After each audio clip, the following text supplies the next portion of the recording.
Salam sehat, salam bertemu kembali. Kita akan melanjutkan gelombang bunyi. Gelombang bunyi mempunyai sifat-sifat dasar. Yang pertama, bunyi terjadi karena ada getaran. Yang kedua, bunyi merupakan gelombang longitudinal. Dan berikut, bunyi membutuhkan medium sebagai zat perantara. Berikut tabel cepat rambat bunyi di beberapa medium.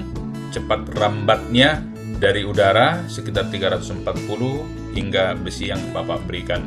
Klasifikasi gelombang bunyi menurut frekuensi. Frekuensi bunyi antara 20 sampai 20.000 Hz kita sebut sebagai bunyi audiosonik, yaitu bunyi yang dapat didengarkan oleh telinga manusia. Bunyi dengan frekuensi di bawah 20 Hz dapat didengarkan oleh hewan peliharaan kita dengan kita sebut sebagai gelombang infrasonik. Kemudian bunyi yang frekuensinya di atas 20.000 Hz kita sebut sebagai bunyi ultrasonik yang dapat didengarkan oleh lumba-lumba dan juga kucing. Bunyi yang paling peka didengar oleh telinga manusia frekuensinya sekitar 3.000 sampai 4.000 Hz karena sesuai dengan resonansi kanal pendengaran manusia. Kemudian yang berikut, bunyi sebagai sumber dapat memancarkan bunyi yang merambat ke segala arah berbentuk permukaan bola. Perhatikan sumber bunyi yang Bapak gambarkan di sini. Bunyi merambat ke sebelah kanan, ke sebelah kiri dengan jarak antara pulsa-pulsa lingkaran ini adalah sama, sehingga kita katakan bahwa frekuensi bunyi, tinggi rendahnya bunyi yang didengarkan orang yang berada di sebelah kanan atau di sebelah kiri adalah sama. Sekarang, apa yang terjadi kalau bunyi sambil bergerak atau sumber sambil bergerak sambil menghasilkan bunyi? Perhatikan, sumbernya tadi berada di sebelah kiri, sekarang semakin ke kanan, maka dia menyongsong gelombang bunyi yang dihasilkan yang pertama, sehingga gelombang pertama dengan gelombang kedua di sebelah kanan akan lebih dekat dibanding di sebelah kiri.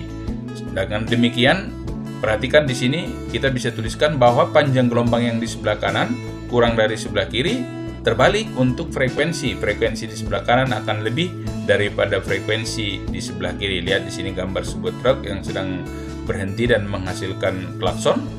Orang yang di sebelah kanan mendengar panjang gelombang yang sama dengan orang di sebelah kiri. Tapi kalau truknya sambil bergerak ke kanan, maka rapat gelombang di sini, lihat di sini akan semakin rapat, maka panjang gelombangnya semakin kecil, sementara yang di sebelah kiri panjang gelombangnya semakin besar. Peristiwa ini kita sebut dengan peristiwa efek Doppler. Apa yang disampaikan dalam persamaan efek Doppler? Perhatikan, yang kita mau tentukan adalah frekuensi yang kita dengar, frekuensi sumber kalau pendengarnya bergerak atau diam, dan sumbernya bergerak atau diam. Keterangannya adalah bahwa Fp itu adalah frekuensi pendengar dan seterusnya. Kemudian bagaimana menentukan nilai-nilai yang Bapak berikan di sini? Tanda plus minus, operasi matematikanya sederhana. Kalau dia mendekati, berarti hasil yang kita dengar frekuensi pendengarannya bertambah. Supaya frekuensi pendengaran bertambah, berarti pengali frekuensi sumber harus semakin besar. Supaya makin besar, yang di atas harus diberi tanda plus, yang di bawah berkurang. Sementara kalau menjauhi, yang di atas berkurang, yang di bawah bertambah. Itu bagaimana caranya? Perhatikan di sini, kalau pendengar sedang mendekati sumber bunyi, maka V pendengar kita beri tanda plus.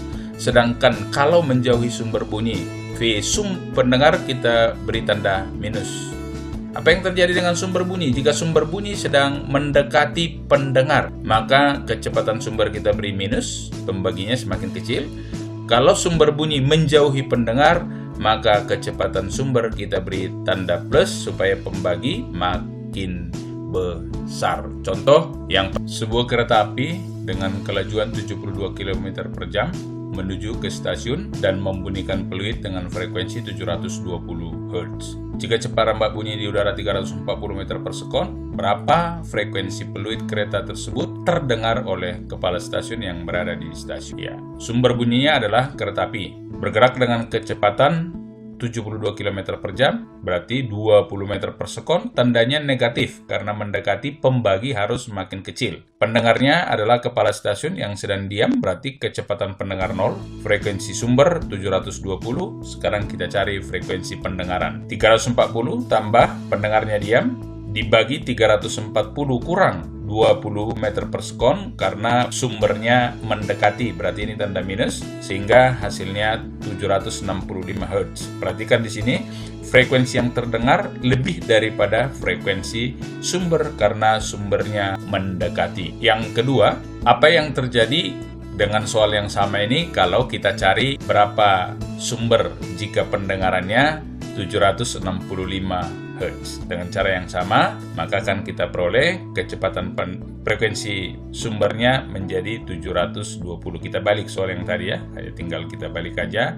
Tadi mencari frekuensi pendengaran, sekarang mencari frekuensi sumber. Yang ketiga, jika ada sebuah mobil yang sedang bergerak dengan kelajuan 90 km per jam sambil membunyikan klakson dengan frekuensi 730 Hz, berapa frekuensi pendengaran yang didengar oleh seorang pendengar yang sedang diam di pinggir jalan jika cepat lambat bunyi di udara 340. Perhatikan sumber bunyi adalah mobil. Mobil sedang menjauh, berarti kecepatan sumbernya diberi tanda positif supaya pembagi makin besar dan pendengarnya diam. Sekarang kita cari frekuensi pendengaran. Frekuensi pendengaran sama dengan V tambah 0. Tapi pembaginya perhatikan 340 jadi tambah 25 karena sumbernya menjauhi. Sehingga hasilnya 680 Hz. Perhatikan di sini frekuensi berkurang karena sumber sedang menjauhi pendengar. Sekian,